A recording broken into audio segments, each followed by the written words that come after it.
అనగా ఆగస్టు 30వ తారీఖు వాతావరణ సూచనలు తెలియజేసిన వారు ఎస్టెల్లా, ప్రధానాధికారి, వాతావరణ కేంద్రం, అమరావతి.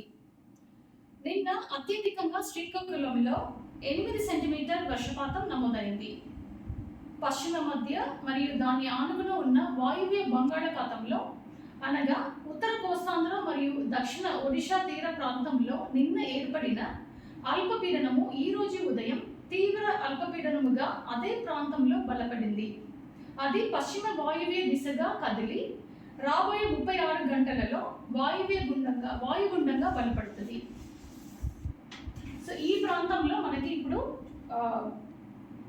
అల్పపీడనము ఉంది. సో ఇది బలపడే అవకాశం ఉంటుంది మనకి. సో దీని ప్రభావం వల్ల మనకి ఈరోజు మరియు రేపు కోస్తాంధ్ర అంతా కూడా మనకి మరియు రాయలసీమలో తేలికపాటి నుండి మోస్తరు వర్షాలు లేదా ఉరుములు మెరుపులతో కూడిన జల్లులు చాలా చోట్ల కురిసే అవకాశం ఉంటుంది.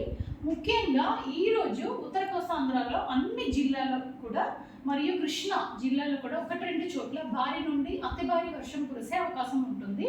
మరియు ఎన్టీఆర్, గుంటూరు, బాపట్ల, ప్రకాశం, పల్నాడు, నంద్యాల, కర్నూలు, అనంతపూర్, సో ఈ జిల్లాలలో 1-2 చోట్ల భారీ వర్షం కురిసే అవకాశం ఉంటుంది. మరియు రేపు మనకి ముఖ్యంగా ఉత్తర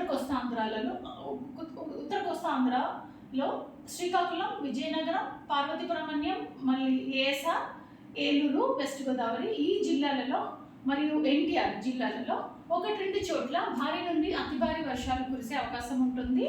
మరియు మిగతా ఉత్తర కోస్తాంధ్రలో మిగతా జిల్లాలలో మరియు కృష్ణా, గుంటూరు, బాపట్ల, పల్నాడు, ప్రకాశం, నంద్యాల, కర్నూలు, అనంతపూర్ ఈ జిల్లాలో 1-2 చోట్ల భారీ వర్షం కురిసే అవకాశం ఉంటుంది.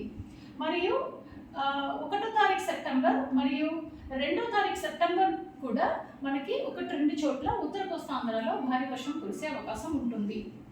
మరియు ఈ సమయంలో రాష్ట్రం అంతా కూడా గాలులు గంటకి 30 నుండి 40 కిలోమీటర్ వేగంతో వీచే అవకాశం ఉంటుంది. సముద్రంలో ఈదురుగాలులు గంటకి 45 నుండి 55 కిలోమీటర్, అత్యధికంగా 65 కిలోమీటర్ వేగంతో వీచే అవకాశం ఉంటుంది. కాబట్టి మత్స్యకారులు సముద్రంలోనికి వెళ్ళొద్దని హెచ్చరిక ఇవ్వబడినది. ఆల్రెడీ సముద్రంలో వెళ్ళిన వాళ్ళు తిరిగి రావాలని హెచ్చరిక ఇవ్వబడినది. అలాగే లోతట్టు ప్రాంతంలో ఉన్నవారు సురక్షితమైన ప్రాంతాలకు వెళ్ళాలి. చెట్లు, ఎలక్ట్రిక్ పోల్స్ పడిపోవటానికి అవకాశం ఉంటుంది. రోడ్లు జలమయం అయ్యే అవకాశం ఉంటుంది. మరియు రేకుల షెడ్లు, పూరి గుడిసెలు కూలిపోవటానికి కూడా అవకాశం ఉంటుంది. కాబట్టి ప్రజలు సురక్షితమైన ప్రాంతంలో ఉండాలని హెచ్చరిక ఇవ్వబడినది. నమస్కారం.